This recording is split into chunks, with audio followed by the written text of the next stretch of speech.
Hey guys, let's get more news about Steelers, but first, don't forget to subscribe and leave your like.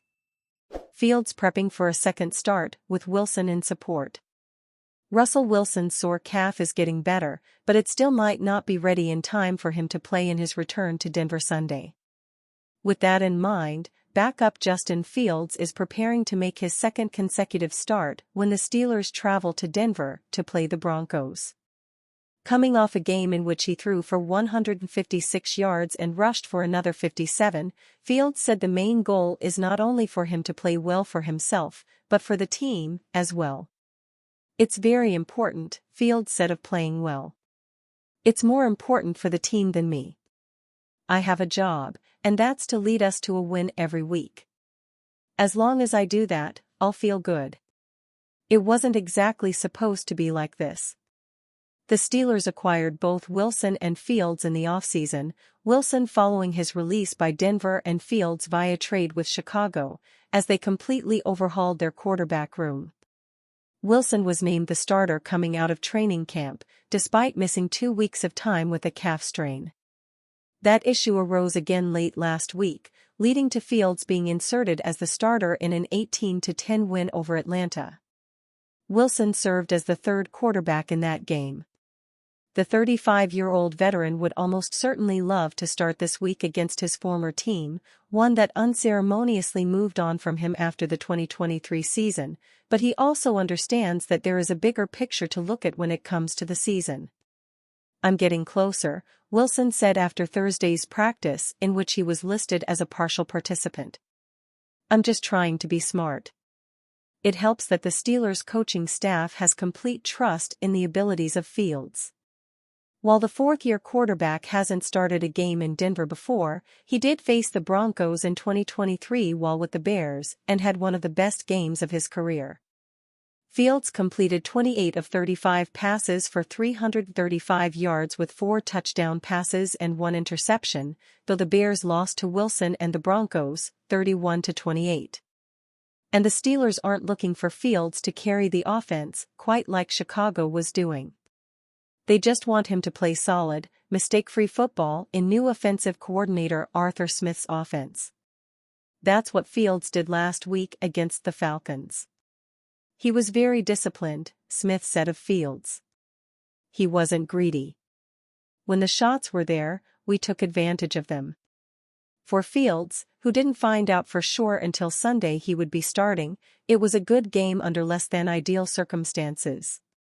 And given the fact he's had all of this week to prepare as the starter, there is an expectation that he could be even better. But he doesn't approach things that way. I come into every week with the same approach that I'm going to play because I've got to be ready, Fields said. I guess that helps me, but it's really the same process for me. He also has Wilson, who spent the previous 2 seasons with the Broncos, to lean on for information. Wilson has been a long-time mentor for Fields going back to his days at Ohio State, and that hasn't changed since they've become teammates, even when they were competing for the same starting job. Wilson trusts in Fields to get the job done on Sunday, which makes it easier for him to rest his injury with the team's long-term goals taking precedence over wanting to play against his former team. With this so early in the season, I want to be strategic, Wilson said. Coach, Mike Tomlin, and I have talked a lot about it. We believe in our football team. We believe in who we are and all the things we can do. So, just trying not to rush it, so it's not a long period of time. Steelers' first-team tackles in state of flux headed into Week 2. Dan Moore Jr. returned to Pittsburgh Steelers practice Wednesday, and Troy Fanu confirmed he took reps as the first-team right tackle. Broderick Jones took first-team reps, too, teammates confirmed. Where does that leave the Steelers' starting offensive line for Week 2 on Sunday in Denver?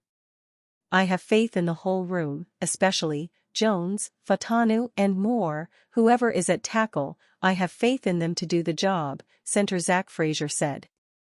We know they can all do it. They're all starters.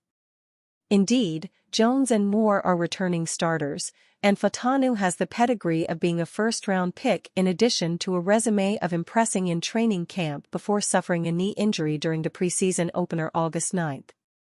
30 days later, he was in uniform for the regular season opener Sunday in Atlanta, but as a backup, he did not play, in part because he hadn't returned to full practice until last week. It was Moore who began this week missing practice time because of injury. But after sitting out Wednesday, Moore, knee, was listed on the league-mandated official injury report as a full participant Thursday. First-team left guard Spencer Anderson, in because of Isaac Semumalo's pectoral injury, said he took reps next to both Jones and Moore at tackle. Moore exclusively plays left tackle. Jones took reps on both sides.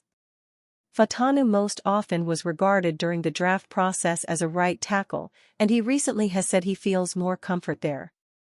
Regardless, Fanu is no longer listed on the injury report. He appears in line to make his NFL debut Sunday against the Broncos. "Nothing is really set in stone until Sunday," he said, "but I am very excited. It's an opportunity. Hopefully, I am going to go out there and try to take advantage of it and never look back." Broncos are ready for anything, including Steelers' TJ Watt. Denver Broncos wide receiver Courtland Sutton is willing to do whatever it takes to defeat the Pittsburgh Steelers this Sunday. Leading into Week 2, Sutton told reporters that he's prepared to step into any role against the Steelers, including taking on TJ Watt as a blocker. "Whatever they need me to do in that specific moment, I'm gonna go do it," Sutton said. "If I gotta go put my hands on TJ Watt, then I'm gonna do that. Whatever task they need me to go do, I'm gonna do it to the best of my ability so that we can go be successful." While Sutton's quote was likely a bit tongue-in-cheek, he has proven to be a willing run blocker in the past who can help Denver's ground attack, which could be of use particularly against Pittsburgh's stout defensive front. Standing at 6'4" and 216 pounds, Sutton garnered a 66.3 run-blocking grade from Pro Football Focus for his efforts over 276 snaps last season. He had 15 opportunities in that facet of the game last week against the Seattle Seahawks, resulting in a 56.6 grade from PFF. It's a whole different ball game when tasked with blocking Watt, who is considered one of the best run-defending edge rushers in the league. He finished with a 81.4 PFF grade for his efforts against Atlanta in Week 1 and a 80.7 grade in 2023. There aren't too many scenarios where Sutton and Watt would come face-to-face on a run play, even if it is fun to imagine.